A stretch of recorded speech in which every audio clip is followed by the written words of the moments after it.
ಧನುಸ್ಸು ರಾಶಿ ವಿದ್ಯಾಭ್ಯಾಸದಲ್ಲಿ ಪ್ರಗತಿಯನ್ನು ಕಾಣ್ತೀರಿ. ವಿಶೇಷವಾಗಿ ವಿದ್ಯಾರ್ಥಿಗಳಿಗೆ ಸಂಬಂಧಪಟ್ಟಂತಹ ವಿಚಾರ, ನೀವು ಅಭ್ಯಾಸ ಮಾಡ್ತಾ ಇರತಕ್ಕಂತಹ ವಿಷಯ ನಿಮಗೆ ಬಹಳ ಪ್ರಿಯವಾಗುತ್ತೆ. ಅದರಲ್ಲಿ ಅಭ್ಯುದಯವನ್ನು ನೀವು ಕಾಣಲಿಕ್ಕೆ ನೋಡಲಿಕ್ಕೆ ಅವಕಾಶಗಳಿರತಕ್ಕಂಥದ್ದು. ಮನೆಯಲ್ಲಿ ಮಾತ್ರ ಅಶಾಂತಿಯ ವಾತಾವರಣ, ಮನೆಯಲ್ಲಿ ಯಾಕೋ ಆ ಒಂದು ಸಂದರ್ಭಗಳು ವಾತಾವರಣ ಸರಿಯಾಗ್ತಾ ಇಲ್ಲ. ಯಾರು ಒಬ್ಬರು ಮಾತಾಡಿದ್ದು ಮತ್ತೊಬ್ಬರಿಗೆ ಇಷ್ಟ ಆಗ್ತಾ ಇಲ್ಲ, ಮತ್ತೊಬ್ಬರ ನಡವಳಿಕೆ ಮತ್ತೊಬ್ಬರಿಗೆ ಬೇಸರ ತರ್ತಾ ಇದೆ. ಯಾರ ಮಾತನ್ನ ಯಾರೂ ಕೂಡ ಕೇಳಲಿಕ್ಕೆ ಸಿದ್ಧರಿಲ್ಲ, ಒಗ್ಗಟ್ಟಿಲ್ಲ, ಏನೋ ಮನಸ್ಸಿಗೆ ಅಸಮಾಧಾನ ಆಗ್ತಕ್ಕಂಥದ್ದು. ಉದ್ಯೋಗದಲ್ಲಿ ಅನುಕೂಲ, ಮನೆಯನ್ನ ಬಿಟ್ಟು ಹೊರಗಡೆ ನೀವಿರ್ತೀರಿ ಅಂತಂದರೆ ಏನೋ ಒಂದು ರೀತಿಯ ಸಮಾಧಾನ ಸಂತೋಷಗಳಿರುತ್ತೆ. ಮನೆಗೆ ಬಂದ್ರಿ ಅಂತಂದರೆ ಕಿರಿಕಿರಿ ಪ್ರಾರಂಭವಾಗ್ತಕ್ಕಂಥದ್ದು. ಭೂ ಸಂಬಂಧವಾದಂತಹ ವಿಚಾರದಲ್ಲೂ ಕೂಡ ಕಿರಿಕಿರಿ ಆಗುತ್ತೆ. ಭೂಮಿಗೆ ಸಂಬಂಧಪಟ್ಟಂತಹ ವಿಷಯ ಬಂತು ಅಂತಾದರೆ ಅದು ಮನಸ್ಸಿನ ಮೇಲೆ ತುಂಬ ಕೆಟ್ಟ ಪರಿಣಾಮವನ್ನು ಬೀರುತ್ತೆ, ಗಲಾಟೆಗೆ ಅವಕಾಶವನ್ನು ಮಾಡಿಕೊಡುತ್ತೆ. ಮಾನಸಿಕವಾಗಿ ಸಮಾಧಾನ ಇರೋದಿಲ್ಲ. ಜಗಳ ಆದ ಮೇಲೆ ಮನಸ್ಸಿಗೆ ಸಮಾಧಾನ ಸಿಕ್ಕುವುದು ಹೇಗೆ? ನಾನು ಜಗಳ ಮಾಡಿಬಿಟ್ಟೆ ಅಂತ ಹೇಳಿ ಸಮಾಧಾನ ಪಟ್ಟಬೇಕೇ ಹೊರತು ಬೇರೆ ಅಲ್ಲ ಅನ್ನುವಂಥದ್ದು. ಬಂಧುಗಳ ಮನೆಗೆ ಭೇಟಿಯನ್ನು ನೀಡ್ತಕ್ಕಂತಹ ಸಾಧ್ಯತೆ ಇದೆ, ಹೋಗಿ ಬನ್ನಿ. ಆದರೆ ಅಲ್ಲಿ ನಿಮ್ಮ ವೈಯಕ್ತಿಕವಾದಂತಹ ಯಾವುದೇ ವಿಚಾರಗಳನ್ನು ಪ್ರಸ್ತಾಪ ಮಾಡಿ ನಿಷ್ಠುರಕ್ಕೆ ಕಾರಣ ಆಗಬೇಡಿ. ಗಣಪತಿಯನ್ನು ವಿಶೇಷವಾಗಿ ಪ್ರಾರ್ಥನೆ ಮಾಡಿ. ಶುಭವಾಗಿ. ಮಕರ ರಾಶಿ ಶತ್ರುಗಳಿಂದ ತೊಂದರೆಯಾಗ್ತಕ್ಕಂಥದ್ದು. ಎಲ್ಲರ ಹತ್ರನೂ ಕೂಡ ನಿಷ್ಠುರವಾಗಿರ್ತೀರಿ. ವಿರೋಧಿಗಳು ಹೆಚ್ಚಾಗಿರ್ತಾರೆ. ವಿರೋಧಿಗಳು ನಿಮಗೆ ತೊಂದರೆ ಮಾಡಬೇಕು ಅಂತ ಹೇಳಿ ಕಾದು ಕುಳಿತಿರ್ತಾರೆ. ಯಾವ ಸಮಯವನ್ನು ನೋಡಿ ನಿಮಗೆ ತೊಂದರೆ ಮಾಡ್ಬೋದು, ದೈಹಿಕವಾಗಿ, ಮಾನಸಿಕವಾಗಿ, ವಾಚಿಕವಾಗಿ. ಹೀಗೆ ತೊಂದರೆಗಳು ನಿಮಗೆ ಆಗ್ತಕ್ಕಂಥದ್ದಿರುತ್ತೆ. ಪ್ರಯಾಣದ ಸಾಧ್ಯತೆ ಹೆಚ್ಚಾಗಿದೆ. ಎಲ್ಲಿಗೋ ತತ್ಕ್ಷಣದಲ್ಲಿ ಪ್ರಯಾಣವನ್ನು ಬೆಳೆಸಬೇಕು ಅಂತ ಹೇಳಿ ನಿರ್ಧಾರ ಮಾಡಿಕೊಂಡು ನಿಂತು ನಿಲ್ಲಿಗೆ ಹೊರಟು ಬಿಡ್ತೀರಿ ಎನ್ನುವಂಥದ್ದು.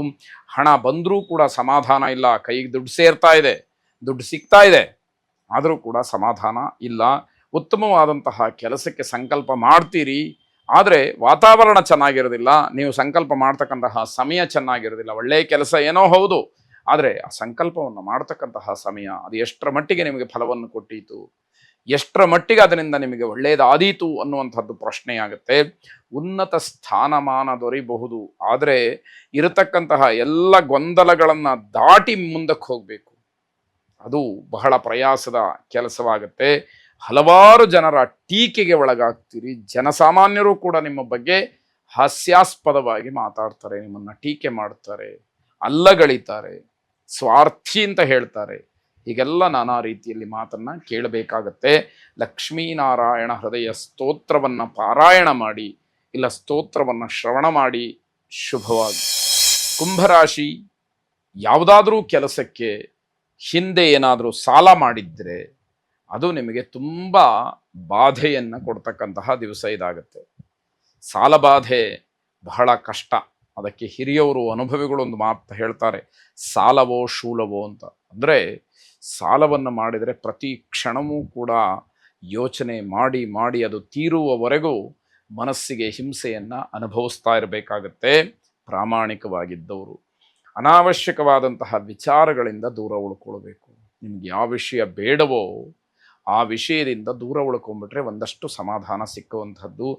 ಧನವ್ಯಯವಾಗ್ತಕ್ಕಂಥದ್ದು, ದುಡ್ಡು ಏನೋ ದುಂದು ವೆಚ್ಚವಾಗುತ್ತೆ. ಅದಕ್ಕೆ ಕಾರಣ ಬೇಕು ಅಂತ ಹೇಳಿ ಏನಿಲ್ಲ, ಹಣ ಇದ್ದಕ್ಕಿದ್ದ ಹಾಗೆ ಖರ್ಚಾಗುವಂಥದ್ದು, ಅದರಲ್ಲಿ ಲೆಕ್ಕ ಸಿಕ್ಕದೇ ಇರತಕ್ಕಂಥದ್ದು ಒಂದಷ್ಟು ಆಗಬಹುದು ಅನ್ನುವಂಥದ್ದು.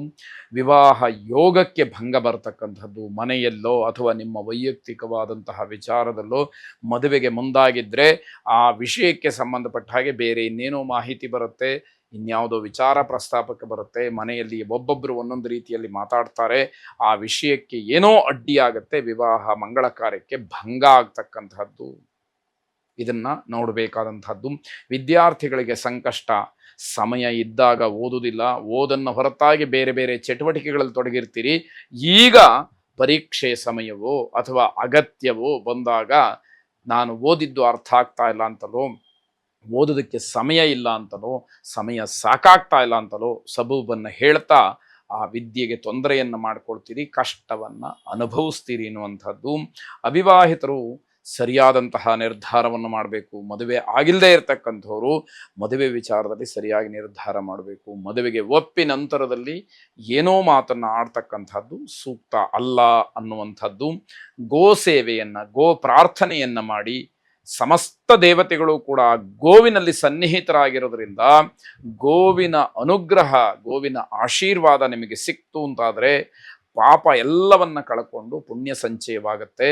ಅರಿಷ್ಟಾನಿ ಪ್ರಣಶ್ಯಂತು ದುರಿತಾನಿ ಭಯಾನಿ ಚ ಶಾಂತಿರಸ್ತು ಶುಭಮೇಸ್ತು ಗ್ರಹಾಹ ಕುರುವಂತು ಮಂಗಳಂ ಎಂಬತಕ್ಕಂತಹ ನವಗ್ರಹ ಶ್ಲೋಕವನ್ನು ಪ್ರಾರ್ಥನಾ ರೂಪವಾಗಿ 9 ಬಾರಿ ಪಠನೆ ಮಾಡಿ ಶುಭವಾಗಿ.